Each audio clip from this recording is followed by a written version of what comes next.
배드민턴 금메달리스트 안세영 선수에 관해 찬반 의견이 있습니다. 왜 배드민턴 협회 이야기를 해서 자신에게도 긍정적 이미지를 잃고 나라 망신을 지키느냐고 말하는 사람들이 있습니다. 반면 요번 기회에 배드민턴 협회뿐만 아니라 체육계 관행, 부조리를 제대로 잡아야 한다는 사람들도 있습니다. 안세영 선수는 올림픽 금메달을 거머쥐었지만 여전히 다음 세대입니다. 대표팀은 나의 꿈이었다라며 말했고 여전히 다시 대한민국을 위해 뛰고 싶다라고 말했습니다. 그러나 뭔가 안세영 선수가 경험한 세상을 기울어진 운동장 같았습니다. 안세영 선수가 미숙하게 올림픽 게임 이후 바로 세상의 배드민턴 협회 문제를 이슈화한 것은 지혜롭지 못하게 보일 수도 있습니다.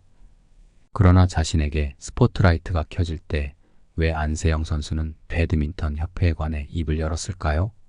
중학교 3학년이던 지난 2017년 처음 대표팀에 발탁된 뒤 7년 내내 막내라는 이유로 안세영 선수가 악습에 시달려 왔었습니다.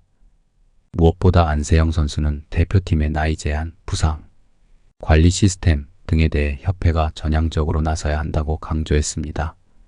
이렇게 협회의 부상 관리, 훈련 방식, 의사결정 체계, 개인 후원 문제 등에 있어 개선점이 없다면 또 다른 제2 안세영, 제3 안세영 선수가 있을 수 있습니다. 안세영 선수는 무엇보다 관리 시스템을 비판하며 변화를 촉구했는데요. 구조주의 철학자들은 구조의 문제를 지적했습니다.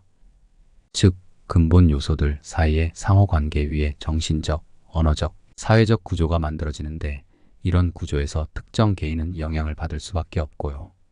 심지어 이런 구조 아래 문화의 의미가 생산되고 사람들은 그 문화 속에서 살아갈 수밖에 없다는 것입니다. 고로 이런 정신적, 사회적, 문화적 구조를 바뀌지 않으면 아무리 탁월한 안세영 같은 선수도 피해자가 되거나 제대로 역량을 펼칠 수 없습니다. 안세영 선수의 폭로 이후 대한배드민턴협회 측은 자체 진상조사에 나섰습니다.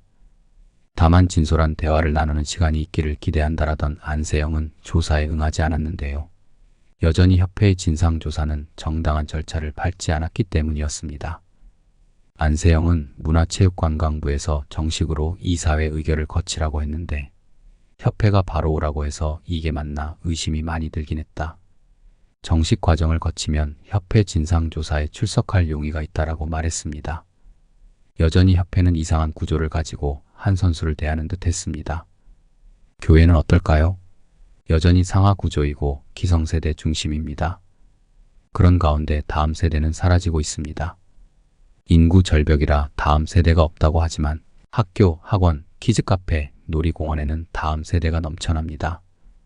다음 세대를 존중하지 않고 투자해주지 않으면 앞으로 5년, 10년 뒤에 다음 세대는 교회 내에서 사라질 겁니다. 이를 위해 우리는 3원에 신경 써야 합니다.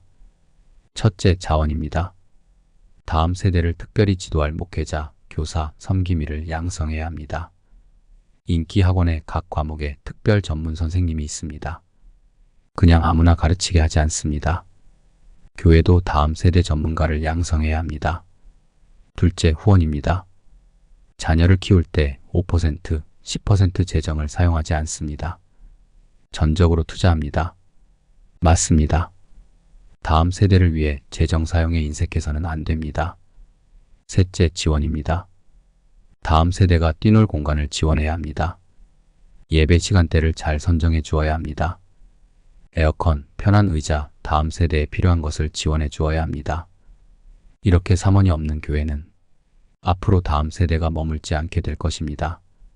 체육계만 아니라 교회도 이제는 다음 세대가 더 이상 등을 돌리지 않도록 품어야 합니다.